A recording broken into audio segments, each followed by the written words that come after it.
નમસ્કાર, હું નિલેશ કુંભાણી મોવડી મંડળના કોન્ટેક્ટમાં જ હતો.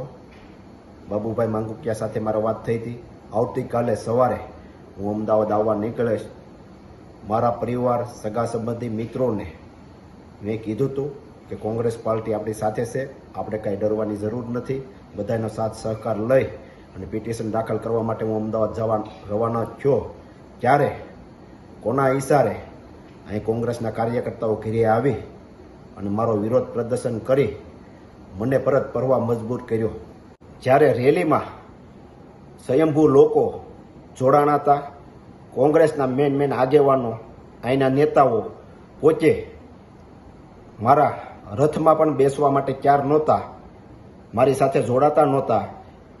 અને જ્યારે કોંગ્રેસ પાર્ટીએ કીધું હોય કે 20 તારીખ પહેલાં તમે બૂથ ઉપર કોણ બેસવાના છે, એમના નામ, નંબર, વિગત મોકલો, ત્યારે અમે અહીંના જે ચૂંટણી લડેલા હતા, જે હોદ્દેદારો હતા, એમને અમે કહેતા હતા કે આપણે બૂથની વિગતો દેવાની છે. ત્યારે એક પણ આગેવાનોએ બૂથ આપ્યા નહોતા. કાર્યકર્તાઓ જે કામ કરતા હોય, કાર્યકર્તાઓ જે બૂથ આપતા હોય, એમને પણ ના પાડતા હતા કે આપણે બૂથ આપતા નહીં.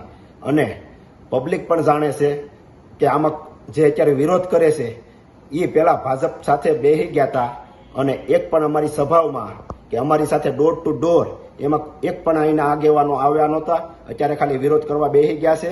અગાઉ પણ એ ફૂટી ગયા હતા અને મને એકલો મેકી દીધો હતો. પ્રસાર પણ હું એકલો કરતો.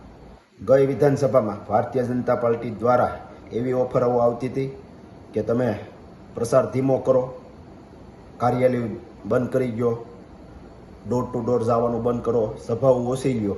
ત્યારે અમારા સાથી ઉમેદવારોએ ઘણાએ એ ઓફર સ્વીકારી લીધી હતી અને 2700 મત મળતા હોય ત્યારે એને ઓફિસો બંધ કરી દીધી હતી. પ્રસાર કરવાનો પણ ધીમો પાડી દીધો હતો અને એમના કાર્યકર્તાઓ, સગા સંબંધી મિત્રોને કહેતા હતા ભારતીય જનતા પાર્ટીને મત દેજો. મેં પ્રતાપભાઈ દુધાતને અનેક વાર કીધું તમે સભાઓમાં મારી સાથે આવો, તો એમણે કીધું હું ફોર્મ ભરતી વખતે તારી સાથે આવે તું અમરેલીની તારીખ પછીની તારીખ લેજે.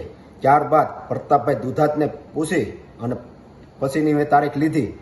ત્યારે મારો ફોન નહોતા ઉસકાવતા.